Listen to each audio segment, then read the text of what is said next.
اللہ اللہ اللہ اللہ اللہ اللہ بسم اللہ الرحمن الرحیم۔ آج ہم پڑھیں گے تاریخ حفاظت قرآن۔ قرآن کریم کے حفاظت کی تاریخ کیا ہے؟ نبی کریم صلی اللہ علیہ وسلم کے زمانے میں جب آپ پر قرآن کریم نازل ہوتا تھا تو آپ صلی اللہ علیہ وسلم جبرائیل علیہ السلام کے ساتھ ساتھ پڑھتے رہتے تھے تاکہ مجھے یاد رہ جائے، بعد میں بھول نہ جائے۔ اللہ تعالیٰ نے آپ کو منع فرمایا کہ فَإِذَا قَرَأْنَاهُ فَاتَّبِعْ قُرْآنَهُ ثُمَّ إِنَّ عَلَيْنَا بَيَانَهُ۔ جب ہم قرآن بھیجیں آپ کی طرف، یہ جبرائیل قرآن پڑھیں تو آپ سن لیا کریں، اس کو پھر بعد میں آپ کے دل محفوظ کرنا، زبان سے جاری کرانا، یہ ہمارا ذمہ ہے۔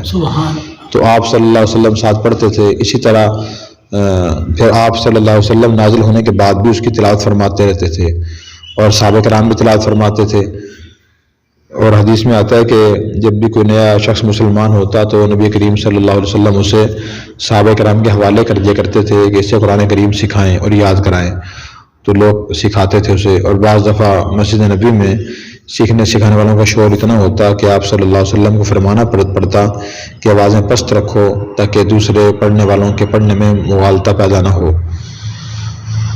اور حضرت جبرائیل علیہ السلام ہر سال رمضان مبارک میں نازل شدہ قرآن کریم نبی پاک صلی اللہ علیہ وسلم کو سنایا کرتے تھے، آپ ان کو سنایا کرتے تھے، جس سے ہماری زبان میں حافظوں کا دور کہا جاتا ہے کہ ہم دور دہرائی کر رہے ہیں۔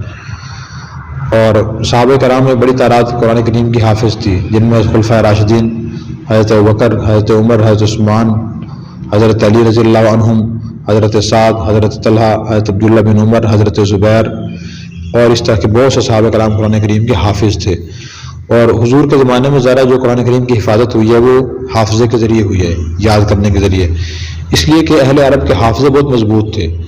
وہ اگر ایک مرتبہ بھی 100 اشعار سن لیتے تو انہیں یاد ہو جاتے تھے، انہیں بھولتے نہیں تھے۔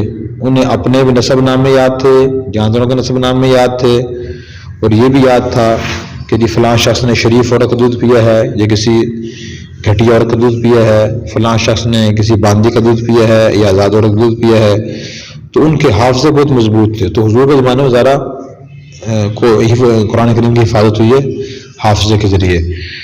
پھر اس کے بعد دوسرا جو طریقہ قرآن کریم کی حفاظت کا رہا وہ ہے کتابت وحی۔ نبی کریم صلی اللہ علیہ وسلم کے زمانے میں بھی جب قرآن کریم کی کوئی آیت یا سورت نازل ہوتی تو آپ کسی کاتب وحی کو بلاتے۔ بہت سے صحابہ کرام کتابت کرتے تھے، حضرت زید بن ثابت رضی اللہ عنہ اور حضرات خلفائے راشدین، تو یہ خاص طور پہ لکھا کرتے تھے۔ ان کو بلاتے اور بلا کے آپ فرماتے کہ فلاں آیت نازل ہوئی ہے، سورت نازل ہوئی، وہ لکھ لیں، فلاں سورت کے بعد لکھیں، فلاں سورت سے پہلے لکھیں، فلاں آیت کے بعد لکھیں، فلاں آیت سے پہلے لکھیں، آپ لکھوایا کرتے تھے۔ البتہ اس دور میں جو لکھنے کی ترتیب تھی، کیونکہ کاغذ عام نہیں تھا، تو جو چیز میسر ہوتی جس پہ لکھا جا سکتا تھا، لکھنا ممکن ہوتا، اس پہ لکھ لیا جاتا تھا، چمڑے پہ، ہڈی پہ، پتھر پہ، پتے پہ، کپڑے پہ، جو چیز ملتی اس پہ لکھ لیا جاتا تھا۔ پھر حضور صلی اللہ علیہ وسلم اور صحابہ کرام اس کو محفوظ کرتے تھے۔ تو حضور کے زمانے میں ایک تو کتابت کے ذریعے حفاظت ہوئی اور حافظے کے ذریعے۔ پھر نمبر 2 ابوبکر رضی اللہ عنہ کا دور آیا، تو اس میں بھی قرآن کریم صحابہ کرام پڑھتے تھے، رات کو بھی پڑھتے تھے، حضور کے زمانے میں بھی تلاوت کرتے تھے۔ حضرت ابوبکر رضی اللہ عنہ کے زمانے میں جنگ یمامہ ہوئی، جنگ یمامہ میں کافی تعداد میں صحابہ کرام شہید ہو گئے۔ پھر حضرت عمر رضی اللہ عنہ نے حضرت ابوبکر رضی اللہ عنہ سے عرض کیا کہ میری رائے یہ ہے کہ قرآن کریم جو منتشر ہے، بکھرا ہوا ہے، کسی صحابی کے پاس ایک صورت لکھی ہے، کسی کے پاس دوسری صورت، کسی کے پاس چند آیات لکھی ہوئی ہیں، تو ان کو جمع کر دیا جائے جگہ، تاکہ یہ قرآن کریم اس طرح منتشر نہ رہے اور ضائع نہ ہو جائے۔ جس کے پاس جو آیت ہے یا صورت لکھی ہوئی ہے، اگر اس کی وفات ہو گئی تو معلوم نہیں کہ وہ لکھا اس سے کہاں جائے گا۔ تو حضرت ابوبکر رضی اللہ عنہ نے فرمایا کہ جو کام حضور نے نہیں کیا میں وہ کیسے کروں؟ حضور نے قرآن جمع نہیں کرایا، پہلے بات گزر گئی ہے کہ صحابہ کرام ہر کام میں دیکھتے تھے کہ حضور صلی اللہ علیہ وسلم نے یہ کام کیا یا نہیں کیا اور کیسے کیا۔ جو کام حضور نے کیا ہوتا تو وہ کر لیتے تھے، ورنہ نہیں کرتے تھے۔ تو حضرت عمر رضی اللہ عنہ نے بار بار عرض کیا کہ جو میں آپ سے کام کہہ رہا ہوں وہ کام ٹھیک ہے، اس میں خیر ہی خیر ہے. تو حضور شاید توجہ اس طرف نہ ہوئی، یا موقع نہیں ملا آپ کو، یا خدشہ نہیں تھا ضائع ہونے کا. اب تو ضائع ہونے خدشات پیدا ہو گئے ہیں، صحابہ کرام شہید ہو رہے ہیں، جنگیں چل رہی ہیں، وفات بھی پا رہے ہیں، قرآن منتشر رہے گا. پھر حضرت ابوبکر رضی اللہ عنہ کے کو بھی شر صدر ہو گیا کہ ہاں یہ کام کرنا چاہیے.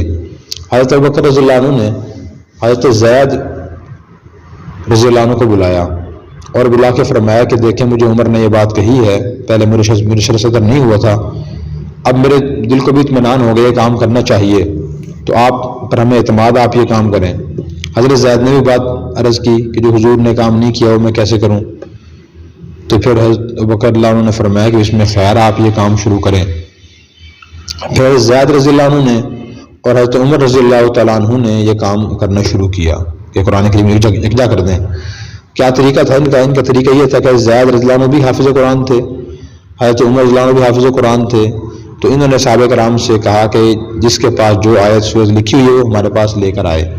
جب بھی کوئی آیت سورت لائی جاتی تو یہ اس کا پہلے اپنے حافظے سے موازنہ کرتے تھے کہ یہ واقعی جو عربی عبارت لکھی ہوئی آئی ہے قرآن کریم کی آیت یہ سورت ہے یا نہیں. اس سے موازنہ ہو جاتا تو پھر حضرت عمر حضرت زید رضی اللہ عنہما مشترکہ طور پر اسے وصول کرتے تھے. نمبر 3، جو ان کے پاس اور آیات اور صورتیں لکھی ہوئی جمع تھیں ان سے ان کا موازنہ کرتے تھے کہ واقعی کسی اور نے بھی آیت یا صورت یہ بطور قرآن پیش کی نہیں کی. تو ان 3 باتوں کا خیال انہوں نے کیا اور یہ خیال کرتے ہوئے قرآن کریم کو ایک جگہ جمع کر دیا. اور پھر اس کے بعد یہ نسخہ حضرت عمر رضی اللہ عنہ کے پاس رہا، حضرت رضی اللہ عنہ کے پاس رہا. پھر بعد میں حضرت عثمان رضی اللہ عنہ کے دور حکومت میں جمع قرآن کا کام ہوا. اس لیے حضرت عثمان رضی اللہ عنہ کا لقب یہ بھی ہے جامع القرآن. قرآن انہوں نے جمع کیا. انہوں نے کیا مزید بہتری پیدا کی اس میں اور کیا ضرورت پیش آئی. حضرت عثمان رضی اللہ عنہ کے دور حکومت میں اسلام عرب سے نکل کر دور دراز ملکوں علاقوں میں پھیلا. ایران میں، عراق میں، دور دور قرآن ماشاء اسلام پھیلا تو قرآن ہی پھیلا. جو تاجروں کے ذریعے ذرا اسلام پھیلا ہے، تو جن تاجروں کے ذریعے اسلام پھیلتا تھا وہ جہاں جاتے تھے تو وہ وہاں کے لوگوں کو اسلام کی تعلیمات دیتے تھے، قرآن کریم پڑھایا کرتے تھے. قرآن کریم جو ہے وہ مختلف قراتوں میں نازل ہوا ہے. اب قراتوں کی مثال آپ یہ سمجھیں جیسے ہمارے ہاں اردو، سرائکی، پنجابی بولی جاتی ہے تو ان کے لہجے مختلف ہیں. آپ میاں والی کی سرائکی دیکھیں وہ اور طرح کی ہے، توسا کی سرائکی دیکھیں وہ ذرا اس سے مختلف ہے، ایسی ہے. اچھا آپ کسی اور چلے جائیں ڈیرہ اسماعیل خان کی طرف، وہاں کی سرائکی ذرا ان دونوں سے مختلف ہے. اردو بھی اسی طرح ہی ہے. پنجابی آپ دیکھیں فیصل آباد کی اور لاہور کی اور گوجرانوالہ کی اور ہے، اور کچھ اور علاقوں میں چلے جائیں وہاں پنجابی اور ہے. اردو بھی اسی طرح ہے. پشتو میں بھی اس طرح فرق ہے. ہر زبان کے آگے شاخیں ہیں. تو قرآن کریم کو مختلف طریقوں سے پڑھنا جائز ہے. انہیں مختلف قراتیں کہا جاتا ہے. جیسے آپ نے قرآن سنا ہوگا پڑھتے ہیں مالک یوم الدین، ملک یوم الدین. مالک یوم الدین کا معنی اللہ تعالیٰ بدلے کے دن کے مالک ہیں، اور ملک یوم الدین کا معنی اللہ بدلے کے دن کے بادشاہ ہیں. دونوں باتیں ٹھیک ہیں، اللہ مالک بھی ہیں، بادشاہ بھی ہیں. اچھا آپ نے سنا ہوگا اہدنا الصراط المستقیم صراط الذین انعمت علیہم. علیہم بھی پڑھنا جائز ہے، علیہم پڑھنا بھی جائز ہے، علیکم علیکم پڑھنا بھی جائز ہے. اور اسی طرح یعنی مختلف تھوڑی تھوڑی تبدیلیوں سے قرات بدل جاتی ہے. تو اس میں پھر قبائل کے لیے آسانی تھی. قرآن کریم مختلف قراتوں میں نازل ہوا تھا اور ان میں پڑھنا جائز بھی تھا. تو حدیث میں بھی آتا ہے کہ قرآن کریم نازل ہوا 7 حروف پر. 7 حروف سے مراد کیا ہے؟ 7 مختلف طریقوں میں پڑھنا جائز ہے. اس کے علاوہ اصول ہے. مطلب اس کا یہ نہیں ہے کہ آپ ہر آیت کو جس طرح 7 طریقے سے پڑھ سکیں، یہ مطلب اس کے ضابطے اصول ہیں. تو ان اصولوں کی رعایت کرتے ہوئے کہاں کون سی تبدیلی ہو سکتی ہے وہ اس سے مراد ہے. تو قرآن کریم جب دور دور پھیلنا شروع ہوا دور کے ملکوں میں، تو جو مسلمان نو مسلم جس طریقے سے قرآن سیکھتا تھا وہ یہ سمجھتا کہ یہی صحیح طریقہ ہے، اور دوسرے طریقے سے پڑھنا، دوسری قرآن میں پڑھنا جائز نہیں ہے. اور جب کسی کو دوسرا مسلمان ملتا جو دوسری قرآن میں پڑھ رہا ہوتا تو کہتا ہے جی آپ غلط پڑھ رہے ہو، اللہ کلام غلط، قرآن غلط پڑھ رہے ہو آپ. وہ کہتے نہیں جی میں تو ٹھیک پڑھ رہا ہوں، مجھے تو ہمارے استاد نے یہ ایسے سکھایا تھا. دوسرا کہتے نہیں میرے استاد نے مجھے ایسے سکھایا تھا. وہ کہتے جی آپ غلط، دوسرا کہتے نہیں آپ غلط پڑھ رہے ہو. تو عثمان رضی اللہ عنہ تک یہ خبریں پہنچی کہ لوگوں میں انتشار ہو رہا ہے، اختلاف ہو رہا ہے، بڑی پریشانی ہوئی کہ کیا حل کریں اس کا. تو حضرت عثمان رضی اللہ تعالیٰ عنہ نے پھر مشورہ کیا اور یہ بات طے ہوئی کہ حضرت زید بن ثابت رضی اللہ عنہ اور تقریباً اور 3 صحابہ کرام اور تھے، ان کے ذمہ لگایا کہ حضرت حفصہ رضی اللہ عنہا کے پاس ابوبکر رضی اللہ عنہ کی دور خلافت کا جمع کی وہ نسخہ قرآن موجود ہے، وہ آپ منگوا لیں، وہ لیں اور اس سے آپ مزید نقلیں اور کاپیاں اس کی تیار کریں. لیکن کاپیاں جو تیار کریں وہ اس طرح کریں کہ ان میں صورتیں ترتیب سے لکھی ہوئی ہوں. پہلا صحیفہ نسخہ سے ترتیب سے صورتیں نہیں تھی، ترتیب سے لکھیں اور ان پہ زبر زیر پیش یعنی اعراب اور حرکات نہ لگائیں تاکہ مختلف قراتیں اس میں سما سکیں اور جو قبیلہ اپنی قرات طے پڑھنا چاہے وہ پڑھ سکے. مثلاً قرآن کریم میں ہے نا، قرآن کریم میں ہے ننشزوہا ثم نکسوہا لحما، ننشزوہا ثم نکسوہا لحما.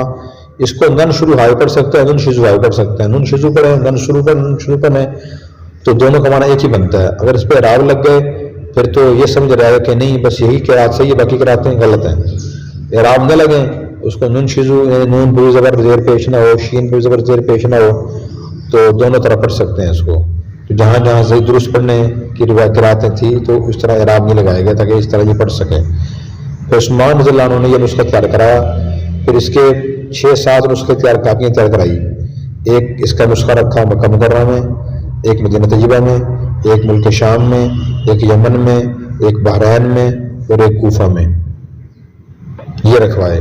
اور فرمایا بھی اس کی نقلیں کریں کہ لوگ اس کو پڑھتے رہیں. اس سے کہا رہا تھا مصحف عثمانی، تو آج کل بھی یہ چلا رہا ہے مصحف عثمانی. تو اس طرح صحابہ کرام نے دیکھے قرآن کریم جمع کیا، بڑا ان کا احسان ہے. یہ جمع نہ کرتے تو قرآن منتشر ہوتا، شاید ضائع بھی ہو سکتا تھا.